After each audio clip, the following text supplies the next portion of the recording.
Social 62 es un podcast creado por estudiantes de Psicología de la Universidad de Guanajuato con la finalidad de difundir los 14 derechos sexuales de adolescentes y jóvenes de la Cartilla de la Comisión de Derechos Humanos, mediante los 4 ejes de identidad sexual, dignidad sexual, educación sexual y libre de discriminación. Hola, les damos la bienvenida a este episodio. Mi nombre es Zaira Martínez. Y mi compañera es Montse Vázquez. Somos estudiantes de la licenciatura en Psicología en la Universidad de Guanajuato y estamos a cargo de la sección titulada Libre de Discriminación, que es esta sección en la que revisamos ciertos derechos de la cartilla sexual bajo esta línea. Y bueno, este es nuestro último episodio de este eje denominado Libre de Discriminación, en el que justo vamos a tratar el derecho a la participación en políticas públicas sobre sexualidad y reproducción. Este derecho, pues justo es el que nos permite incidir en las políticas de sexualidad y reproducción, en el diseño, en la implementación, en la evaluación y el seguimiento. Justo, pues cualquier iniciativa de ley o programa, plan o algo que venga del Estado que involucre derechos sexuales, pues tenemos el derecho a estar tomados y tomadas en cuenta. Tenemos derecho a expresarnos, a manifestarnos y asociarnos también con otras personas, ya sean adolescentes y o jóvenes, para dialogar, crear y proponer acciones que pues influyan de manera positiva en nuestra salud y bienestar en cuanto a nuestros derechos sexuales. Y pues también el Estado tiene la obligación de garantizar estos espacios en los que podamos tener esta participación política en condiciones de igualdad, de transparencia y bajo la rendición de cuentas. Sí, y pues para continuar con esto, hay que explicar que cuando hablamos de políticas públicas nos referimos al producto de los procesos de toma de decisiones del Estado frente a determinados problemas públicos. En este caso, hablamos de cuestiones que tienen que ver con nuestra salud sexual y reproductiva, pero además con todos los factores que engloban nuestra sexualidad. Esto va desde la educación que recibimos sobre sexualidad en casa, en nuestras escuelas o de parte de otras instituciones, hasta políticas para eliminar la discriminación en los espacios en los que existimos. Entonces, nosotras tenemos este derecho que nos permite involucrarnos en todo este proceso y no solo a lo macro, o sea, en cuestión de políticas públicas, sino también va dirigido a nuestros espacios escolares y laborales, desde cambios que queramos implementar en nuestras escuelas bajo esta línea de mejorar los espacios en los que existimos, o en nuestro ambiente laboral también para eliminar esta discriminación que puede existir en este espacio o cualquier otra cosa que tenga que ver directa o indirectamente con nuestra sexualidad. Y bueno, justo para que haya la implementación y la creación de estas políticas públicas, es importante que haya representación de la diversidad. Es decir, como ya hemos hablado en los diferentes episodios de este eje, todos, todas y todes tenemos diversas cualidades y características. Entonces, esto nos va a llevar a una diversidad en la población. Para que exista la igualdad y para que estas políticas públicas vayan en función justo de que estemos en igualdad de oportunidades, es necesaria la representación, que esta tiene como función actuar en nombre de otros, otras y otros, por lo que es importante que exista una correcta representación política en la vida de las sociedades, como, pues sí, justo para que se elija correctamente el lenguaje que se usa, para que se tengan en cuenta las necesidades de esta población en particular. Y pues lo anterior, es decir, la representación, pues va a funcionar también para la toma de decisiones, para evitar la discriminación, para también tener en cuenta y evitar las violencias simbólicas, todo en pro de la igualdad para en el momento en el que se establecen las políticas públicas. Sí, y siguiendo esto que dices, me parece muy importante lo que comentas de la representación, porque es indispensable esto a la hora de tomar decisiones y acciones en muchos espacios. Como hemos mencionado en episodios anteriores y como bien lo recalcas, todos y todas tenemos condiciones y características que definen sobre todo nuestras vivencias, ¿no? No hay quien mejor para hablar de las necesidades de un sector de la población que alguien que forma parte de él. En ese sentido, por ejemplo, nos encontramos con situaciones que no son bien atendidas, ya que al no estar involucrado alguien que representa, tiene alguna de estas necesidades en específico, no se toman en cuenta o no se toman medidas, más que nada, suficientes para atender esa necesidad. Pongamos el ejemplo de alguna persona con discapacidad, a la que pues tiene alguna necesidad en cuestión de espacios públicos y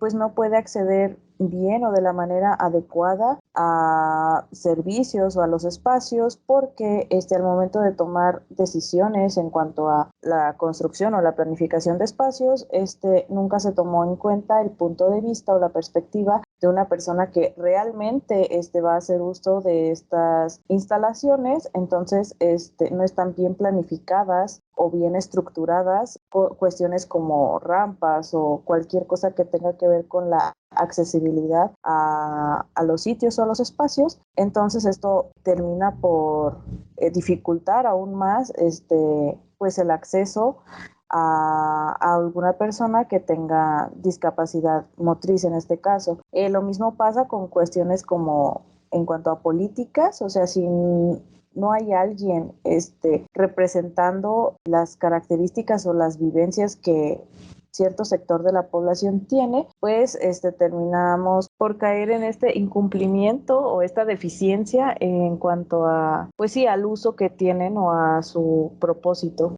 Sí, y justo, pues como mencionas, la representación es muy importante y va completamente ligada a los dos derechos que ya habíamos enunciado en este eje, que es convivir libre de discriminación y derecho a la igualdad. Como les mencionaba al inicio, tenemos una gran diversidad de características, lo que nos posiciona pues en una diversidad de necesidades, ¿no? Y particularmente pues tenemos el derecho a que por ninguna de nuestras diversidades se nos discrimine y pues que también se nos trate en igualdad. Justo para que haya igualdad tiene que haber principalmente acciones afirmativas, que son también se les conoce como discriminación positiva, que es retomando el ejemplo de Monse, si hay una persona que necesita silla de ruedas, pues la discriminación positiva sería a lo mejor facilitarle la entrada a un elevador o que pueda acceder a alguna rampa. Esto pues es un trato diferenciado que en esencia es como se define la discriminación, pero es una discriminación positiva, es decir, pues va en pro y en beneficio de la persona. Entonces, estas acciones afirmativas muchas veces es necesario que estas políticas vayan de la mano con las acciones afirmativas, es decir, las acciones afirmativas se estipulan la mayoría de las veces en políticas públicas, desde lo macro o pues el gobierno federal hasta incluso pues el código de conducta de nuestra escuela. Y pues de esta manera se relacionan estos tres derechos. Justo la representación, vuelvo a lo que decíamos hace un ratito, es importante porque cuando se establecen estas políticas públicas, estas reglas, estas leyes, cuando se toma en cuenta la opinión de alguien o de algún grupo en especial, pues se va a tener estas acciones afirmativas que van a propiciar la igualdad y a la vez estar libre de discriminación. Y pues no es de excepción en políticas de sexualidad y de reproducción. Así es, y pues para ir cerrando, pues tenemos que en conclusión este derecho es uno muy importante porque pues es el que nos da este conocimiento de que podemos intervenir y formar parte de los cambios que queremos en nuestro ambiente para poder vivir con nuestra sexualidad libremente y de manera digna.